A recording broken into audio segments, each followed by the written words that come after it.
al tiempo de exposición, a la intensidad de la fuente, la zona que está afectada, la extensión y la profundidad, la edad del paciente y algunas comorbilidades que pueda tener el paciente.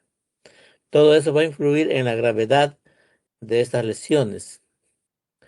Ustedes saben que la temperatura debe estar entre los 36,5 y 37,2 grados centígrados.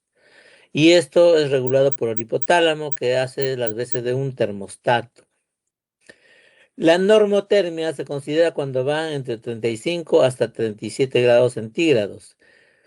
Y llamamos ya hipotermia cuando esta temperatura es menor a 35 y febrícula cuando es mayor a 37, pero menor a 38. En cuyo caso, cuando ya es mayor a 38, estaríamos hablando de una hipertermia mayor y una hiperpirexia cuando ésta excede los 31 grados centígrados. Y si llega hasta más de 42 grados, ya podríamos esperar que se produzca un daño cerebral e incluso la muerte del paciente. Entonces, el calor ¿qué efecto va a surtir en la persona, ¿no? En primer lugar, puede empezar con calambres, especialmente por problemas hidroelectrolíticos, pérdida de minerales, especialmente de, de potasio y magnesio. Todo esto puede llevar a un agotamiento rápidamente del paciente y si hay un golpe de calor, puede producirse esta de forma más brusca. Entonces, ¿qué factores pueden predisponer estos eventos? Por ejemplo, temperaturas húmedas que cursen con, mejor dicho, temperaturas elevadas que cursen con humedad. Cuando hay personas que ingieren pocos líquidos, por ejemplo, personas mayores, especialmente o niños muy pequeños que no saben pedir, solamente ellos se irritan. Por ejemplo, cuando hay en estos casos de una digamos, deshidratación hipertónica, que es lo que podría producirse en un niño pequeño, al principio se van a notar irritables, ¿no? Y aparte que va a verse caer las mucosas y otras cosas. Pero todo esto está relacionado con la baja ingesta o escasa ingesta de líquidos.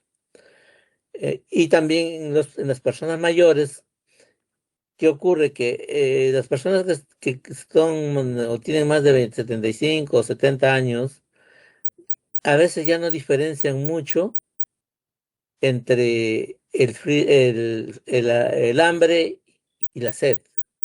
Entonces ellos piensan que tienen hambre y van a comer, pero lo que necesitan es líquidos. Por eso en aquellas personas, en ambientes o en casas o familias donde hay mayores, a veces se les indica que tengan separado unos 2 litros de líquidos para esa persona mayor y que debe tomarse en las 24 horas, ¿no? Y las personas que trabajan en exteriores, por ejemplo, los obreros, los que atienden trabajos en el campo, deben tener también ciertos cuidados, especialmente entre las 11 y las 3 de la tarde, que son donde las temperaturas están muy elevadas. También puede ocurrir en mayores de 75 años y en menores de 6 años de edad porque son más lábiles a las pérdidas de los líquidos por efecto del calor. Y si hay comorbilidades como una demencia senil, etcétera, estas posibilidades se van a incrementar. ¿Qué va a producir el calor? En primer lugar, una deshidratación. Al inicio puede ser hipertónica, que se va a traducir en boca y lengua secas. Pueden incluso tener la lengua tan áspera como la de un loro. Eh, hay oliguria, que quiere decir que van a orinar poco y el color de la orina va a incrementarse y va a tornarse más oscura, más café. También podemos ver ojos hundidos, puede haber somnolencia. Inicialmente va a haber una irritación, pero posteriormente entra en somnolencia y puede terminar en inconsciencia. En el agotamiento, ¿qué vamos a encontrar? Primero va a haber una piel caliente, sudoración, vasodilatación, la piel va a estar húmeda, Puede haber mareos, náuseas, cefalea, sed intensa y pérdida de la fuerza muscular, calambres, etcétera. ¿Qué hacer cuando se presentan estos problemas de agotamiento? En primer lugar, hay que llevar al paciente a un lugar fresco y ventilado, colocarlo en reposo, administrarle bebidas isotónicas, ¿ya? Y si está inconsciente ya no podemos darle bebidas por vía oral, sino habría que hidratarlo por vía endovenosa. Eh, ¿Qué puede causar el golpe de calor? ¿Cuándo se produce un golpe de calor? Cuando hay un exceso de calentamiento del cuerpo y si es muy brusca, ¿no? Es una emergencia médica porque el paciente rápidamente puede estar inconsciente y terminar muerto. ¿Y en qué caso se presenta? Cuando las temperaturas están en un ambiente mayor a 40 grados centígrados y afecta directamente el sistema nervioso central y el sistema circulatorio. Y por lo tanto puede producir graves secuelas e incluso terminar con la muerte del paciente. Eh, entonces, reincidiendo, ¿qué vamos a encontrar cuando hay golpe de calor? Piel caliente, roja y seca. Eso es típico. La temperatura corporal, bueno, como les decía, va a estar mayor a 40 grados centígrados. La conciencia está deteriorada y puede entrar en coma fácilmente el paciente. ¿Qué hacer entonces en estos casos? Disminuir la temperatura de inmediato. Retirar al paciente a un ambiente fresco, como le decía, administrar líquidos y electrolitos si está consciente, pero si no, hay que ponerlo en ayunas, proteger la vía aérea, especialmente si el paciente está en coma o nubilado o somnoliento, y trasladarlo inmediatamente a un hospital para soporte. Si no es posible esto, te procura buscar una vía de administración de líquidos, puede ser vía endovenosa o incluso vía transósea.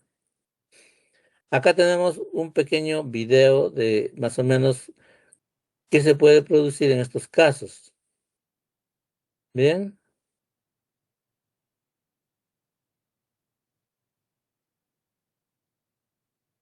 siempre bien. A ver,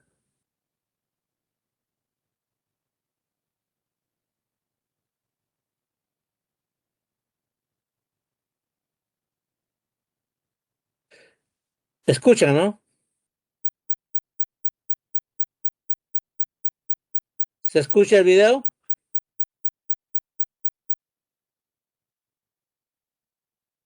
Esto ocurre en España, ¿no? Doctor, no se puede escuchar el video.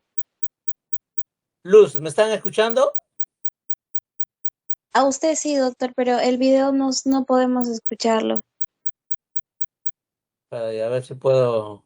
Voy a salir un rato y voy a volver a entrar a ver. Creo que hay una opción No, para. doctor, déjelo- ¿Cómo? deje, deje de compartir toda la pantalla y solamente comparta la pestaña del YouTube. Ahí se va a escuchar. ¿Cómo dices?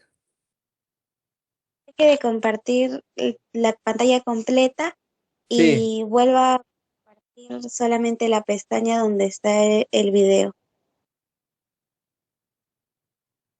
A ver, voy a volver a pantalla completa. Acá. Ahí.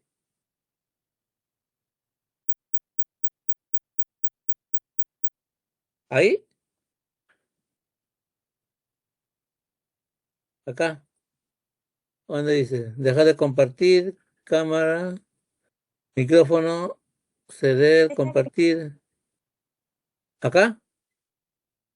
No se puede ver, solo es para usted, pero sí, deje de compartir y luego vuelva a compartir, pero esta vez donde dice pestaña y seleccione la pestaña donde está el video, doctor.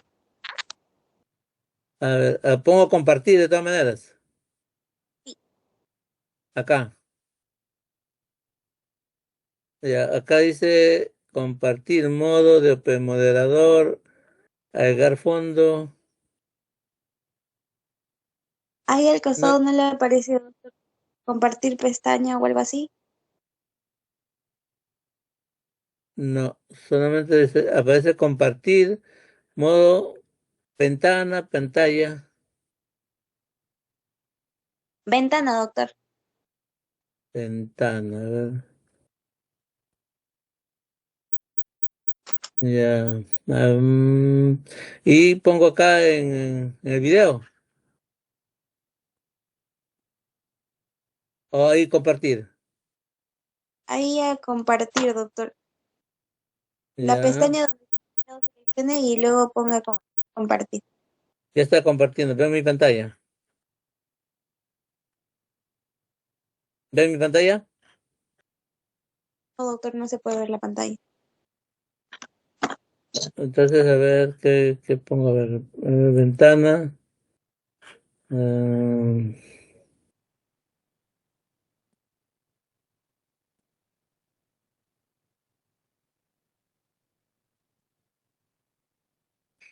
y ahora, golpe.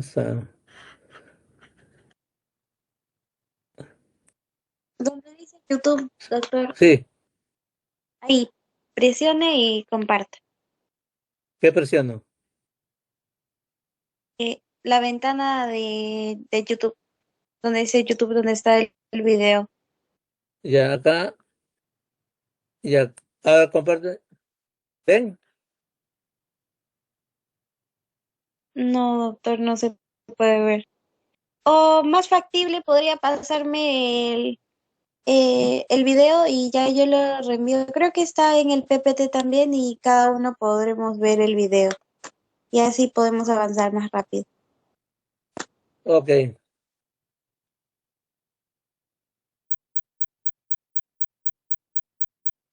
Doctor, entonces digamos su clase normal como estaba haciendo usted. ya. Ahora sí ven mi pantalla tampoco.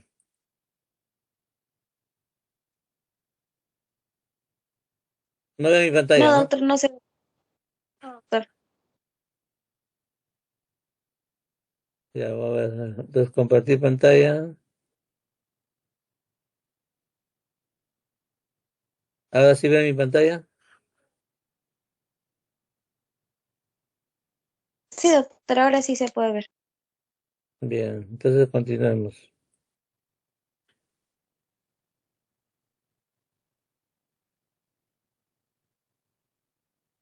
Bien, entonces ese es el enlace de YouTube. Ya, bueno, entonces, ahora hemos hablado de hipertermia. Ahora vamos a ver hipotermia, ¿no? Las causas de hipotermia. En estos casos se va a presentar cuando hay un frío intenso. Y como repito, todo va a depender del tiempo de exposición, aparte de la temperatura, la velocidad del aire, la existencia o no de humedad, y por lo tanto, esto va a ser incluso más intenso sus efectos en edades extremas, como niños y ancianos. Y si hay comorbilidades, todo esto se va a hacer más grave.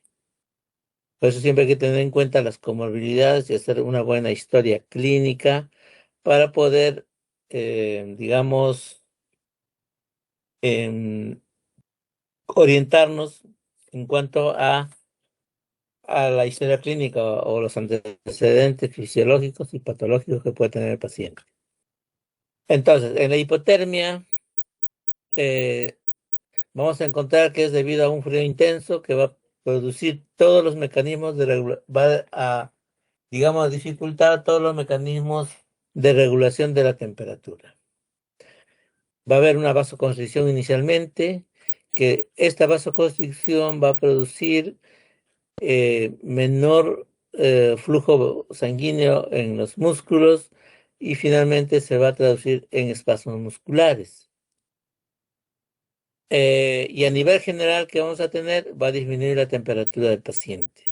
Y a nivel local vamos a encontrar que puede haber áreas de congelamiento. Cuando hablamos de hipotermia, cuando la temperatura a nivel central del paciente es menor a 35 grados centígrados. Esta hipotermia podemos clasificarlo en leve, moderada y grave. Es leve cuando la temperatura está entre 35 a 32 grados centígrados, la temperatura ambiental, ¿no? Eh, es una hipotermia moderada cuando la temperatura ambiental fluctúa entre 32 y 28 grados centígrados. Pero si la temperatura es menor a 28 grados centígrados, en el paciente vamos a ver que ya está en una situación grave. Entonces, repitiendo, si la temperatura del paciente está entre 32 y 35 grados, estaremos hablando de una hipotermia leve. Cuando está entre 32 y 28 grados centígrados, estaremos hablando de una hipotermia moderada. Y si es menor a 28 grados centígrados, ya se trataría de una hipotensión grave. Entonces, ¿qué vamos a encontrar en los casos de hipotermia? En primer lugar, va a haber una palidez de la piel. Esta va a ser fría y seca. E incluso puede ir hasta tornarse violáceo y sobre todo se va perdiendo la sensibilidad. Puede llegar hasta la insensibilidad.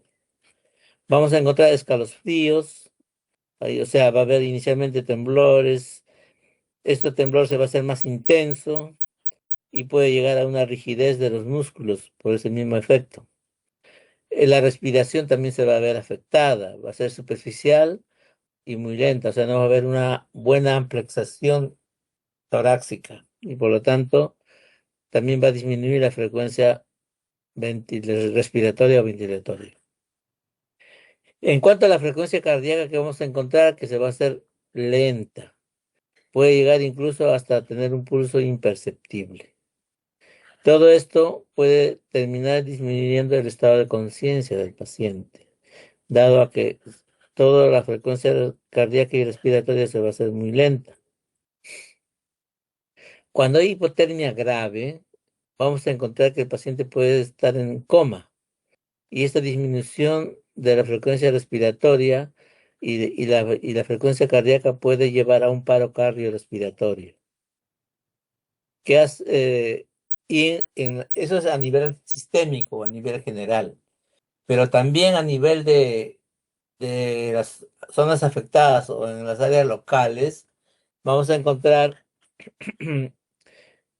que cuando se exponen a temperaturas menores a 0 grados por tiempo prolongado, va a producir daño de los vasos sanguíneos, va a haber coagulación intravascular de los capilares inicialmente, y al final se va a traducir en una quemadura con lesiones de piel. Inicialmente estas lesiones se van a producir en las áreas de circulación distal, por ejemplo, los dedos de las manos, de los pies, en las orejas, en la nariz. Son las áreas generalmente más afectadas en un inicio. Pero estos pueden terminar incluso en congelamiento completo de una extremidad. ¿Qué vamos a encontrar en estos pacientes? Primero va a haber un dolor intenso y palidez de la piel. También al inicio va a haber una sensación de calor. Va a haber como una especie de, eh, digamos, el paciente va a sentir que tiene mucho calor, la piel se le pone de color cera y media blanquecina. Posteriormente puede terminar en un entumecimiento y insensibilidad. La piel cuando se hace violácea ya implica que hay una detención de la circulación distal, la microvascularidad, y estas se van a traducir posteriormente en ampollas o flictenas, que es ya signo de necrosis, de sufrimiento de los tejidos, y se va a presentar un dolor intenso. Finalmente van a terminar en escaras, y estas escaras ya van a ser insensibles. Ya estamos hablando de una casi quemadura de tercer grado, donde ya hay escaras. Entonces, ¿qué hacer en estos casos? En primer lugar, hay que retirar al paciente del frío, o sea, ponerlo en un lugar abrigado, y aflojar la ropa del paciente. Si está consciente, le tenemos que dar bebidas templadas, no muy calientes tampoco. Y hay que calentar las extremidades que están afectadas, o sea, aquellas que han estado sometidas a estas temperaturas bajas, pero con agua tibia. Tampoco podemos usar agua muy caliente porque vamos a producir lesiones también por quemaduras, por calor. Eh, Generalmente estos pacientes pueden tener sus guantes y sus calcetines congelados. Hay que descongelarlo con agua a temperatura ambiente puede ser inicialmente y posteriormente ya incluso usar agua un poco más tibia. Nunca realizar masajes ni fricción, porque vamos a producir más lesiones en las superficies afectadas. Tampoco es bueno romper o debilitar las ampollas que se van a presentar, porque mal que bien son barreras de protección del paciente. Entonces, cuando hay estos congelamientos severos, ya tampoco debemos apoyar el miembro afectado. ¿Por qué? Porque este miembro está congelado. Y ustedes saben que un cuerpo congelado es más frágil, se puede romper con facilidad. Lo que también tenemos que buscar es elevar el miembro afectado para que pueda, digamos, tener más, para disminuir el edema que puede presentarse y las obstrucciones de la microvascularidad. La nariz y las orejas se puede calentar con la mano, pero no friccionando, sino apoyando la mano, las manos calientes de una persona normal en las orejas y en la nariz. Y trasladarlo lo más rápidamente posible a un hospital cercano para que le den las medidas más adecuadas. Por ejemplo, este es un video también al respecto. Se ve que, a ver, por lo menos a ver si podemos explicarlo.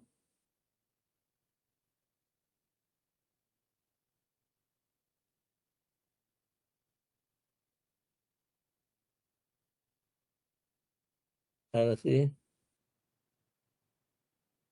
Por ejemplo, el paciente es un paciente que ha quedado con la, que ha perdido las falanges por congelamiento. Por ejemplo, en estos casos, ¿no? Ya, por ejemplo, en este caso ya no sienten los dedos de los pies. Ya hay ampollas y ya hay de necrosis.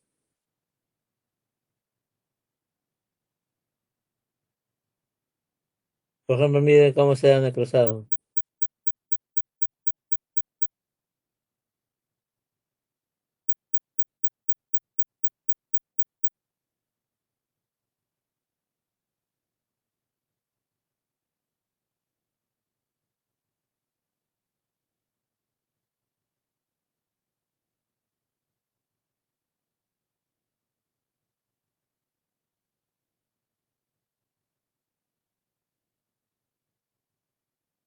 Miren esas lesiones ampollosas y necrosis.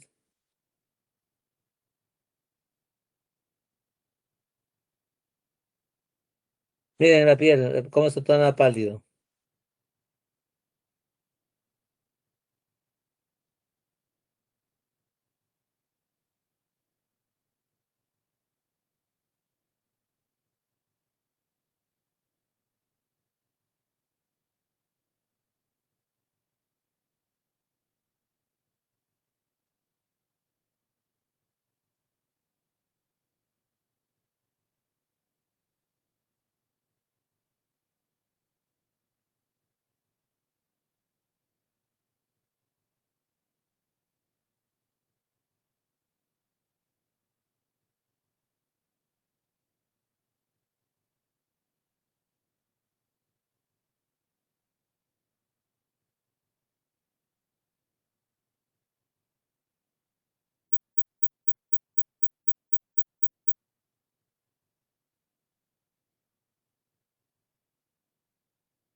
Bien, entonces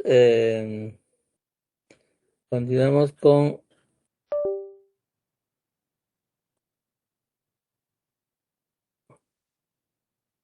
esto. Eso sería todo lo que podemos decirles. No sé si tienen alguna pregunta.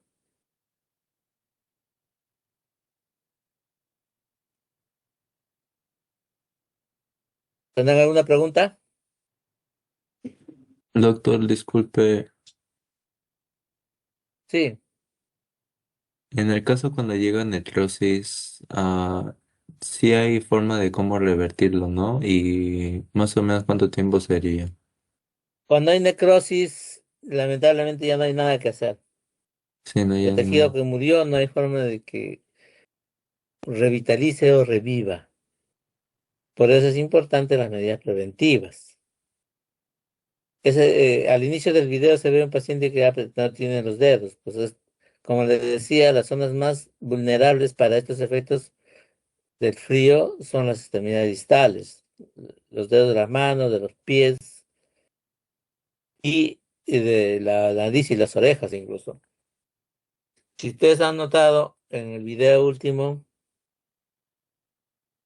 al inicio van a sentir un poco de escozor, pero posteriormente van a sentir dolor.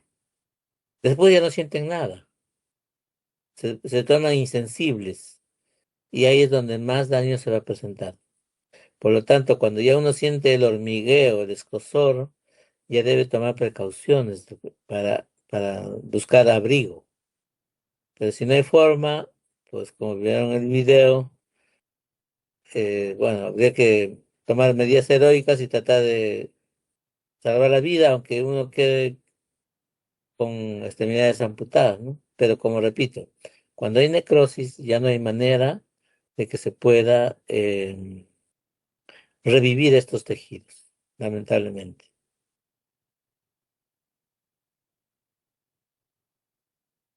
¿Alguna otra pregunta?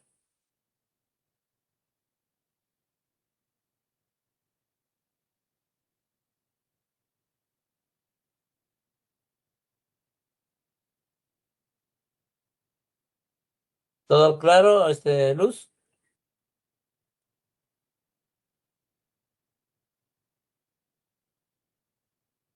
¿Me Sí, escuchan? doctor. No.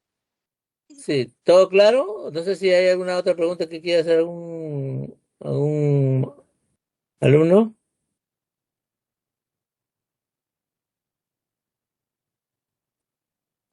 No, doctor. No, Bueno, ninguna. Muchas gracias. ya pues, si no hay nada, ya ya damos por citada la clase y espero que les haya sido útil. Necesito Sí, dime Luz. cargar la lista en un ratito, por favor. Sí, envíame más bien la lista. Estoy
Maite, creo que te escuché decir que que esperar algo. Luz.